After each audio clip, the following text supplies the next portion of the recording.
Yun, what's up guys? Okay, what's up? What's up guys?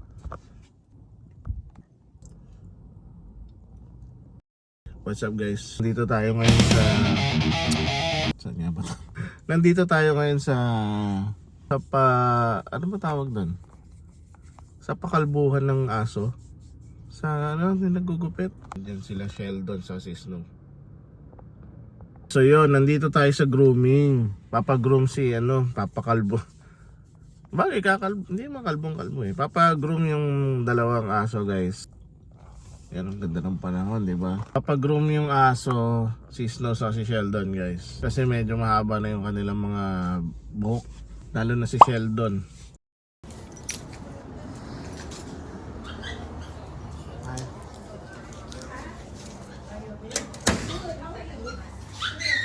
Si Snow guys, yun. Pinapaliguan na. Tatakot oh. Ha? Kinakabahan. Sheldon, ba't ka kinakabahan? Nanginginig din? Malamig kasi. Hindi, talagang pag mga ganyan. Di ba ang galing? Galing ko mag-drive eh. Good job. Good job. Good job eh. So itong grooming ay medyo malayo pero siya lang ang may kaya kasi kay Sheldon. Siya lang ang may kaya dun kay Manong Sheldon. May pero malambot ang Yung una ni Snow ang maganda kasi may snack. Okay, so yun, balik na tayo sa kotse. Doon sa kotse. So yun, balik na tayo sa kotse guys kasi wala akong puan dun eh. Saka wala man akong gagawin dun eh. Saka hindi ako makapagsalita kasi tumitingin si CJ. Sabi niya, sino ba itong baliw na to na salita ng salita? Hindi, joke lang. Medyo malayo to guys pero lang kasi may kaya kay Sheldon mag-groom. Si Sheldon kasi medyo matanda na masungit. Siya lang ang actually tumatanggap talaga kay Sheldon. Para siyang dog whisperer.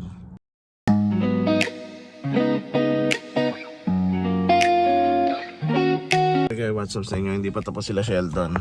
Hindi pa sila tapos. Mukhang nahihirapan talaga yung nag-groom kay Manong Sheldon Ayun oh. Hindi pa nakita. Yeah, that's the one. Surgery.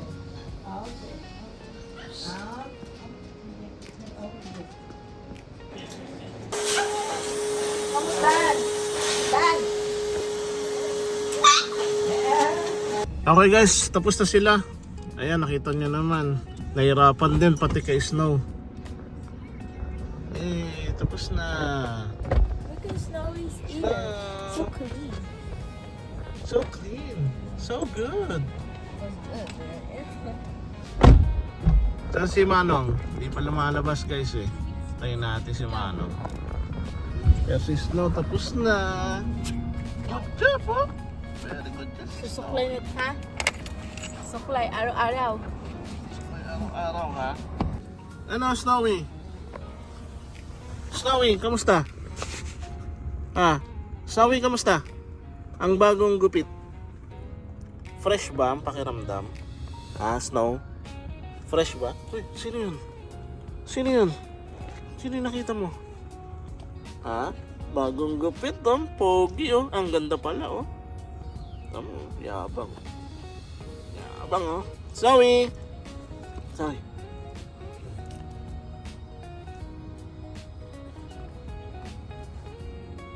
Ayun na sila guys, tapos na. Meron pang pabaon si CJ oh. Bye bye. May pabaon pa, meron si Pogi oh. Pogi. Mother, meron pang pabaon Prutas? Kaya nga, may pabaon pang prutas si CJ oh. Okay na guys, ayan na. Okay na.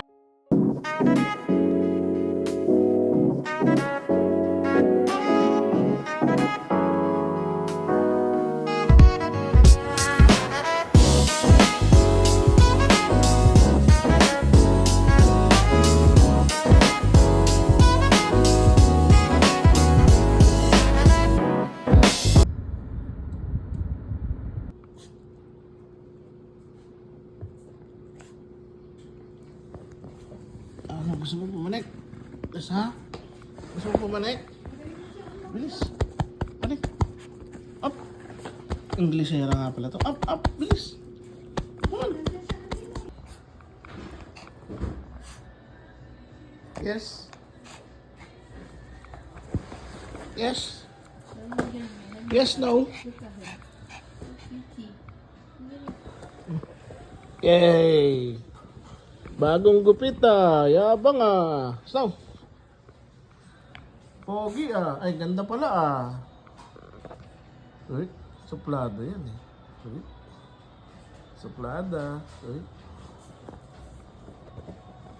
Snow. Snow. Snow. Snow. Snow. Snow. Snow. Hoy, galit ka ba? Ka na magalit sa akin. Galit ka ba? Ka na magalit. Araw ng linggo at Easter Sunday ngayon. Happy Easter sa inyo guys. Ito isa sa pinaka-importanting araw sa ating mga Kristiyano. Tayo magsisimba. Samahan nyo kami. Okay, so yun. Sabi ko nga, tayo magsisimba Easter Sunday guys. Para sa akin, itong pinaka-importanting araw para sa ating mga Katoliko. Dahil kung hindi nabuhay muli si Lord Jesus Christ, baliwala lahat. Yung pagpunta niya sa Pilipinas, yung pagpunta niya dito sa mundo, yung lahat ng pasakit na ginawa niya, baliwala kung hindi siya nabuhay ulit. Tawag sa atin, tayo ay Easter people, kaya tayo magse-celebrate ngayong Easter. After nitong misa, syempre ito yung pinaka-importante, pagsimba tayo, simpleng celebration lang.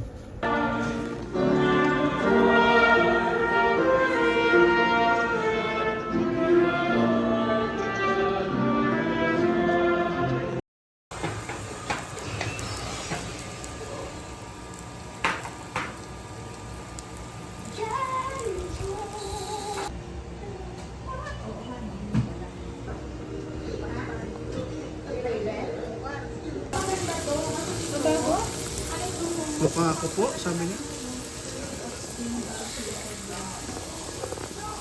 Pero rinig lang dito ang ganda. Kaya makakita niya, tinanong niya kung anong nilagay, in-spray na.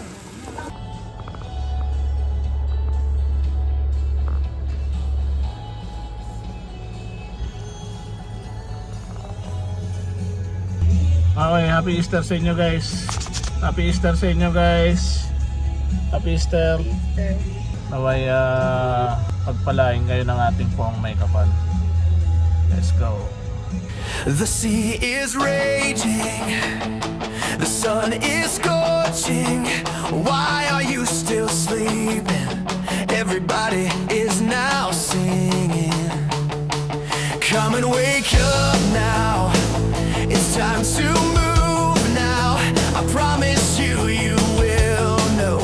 I promise you it's not a show. It's Jesus, can't you see it's the Lord? It's Jesus, can't you see it's the Lord? I say it's Jesus, can't you see it's the Lamb? It's Jesus, it's time to be merry and be glad. Let's celebrate from night till sunrise, because the Lord has come to save us. Let's be happy and be joyful, because our Savior has come to redeem us. The Master will destroy our enemies. He will do it with just a flick of his hand. No more sadness and sorrow.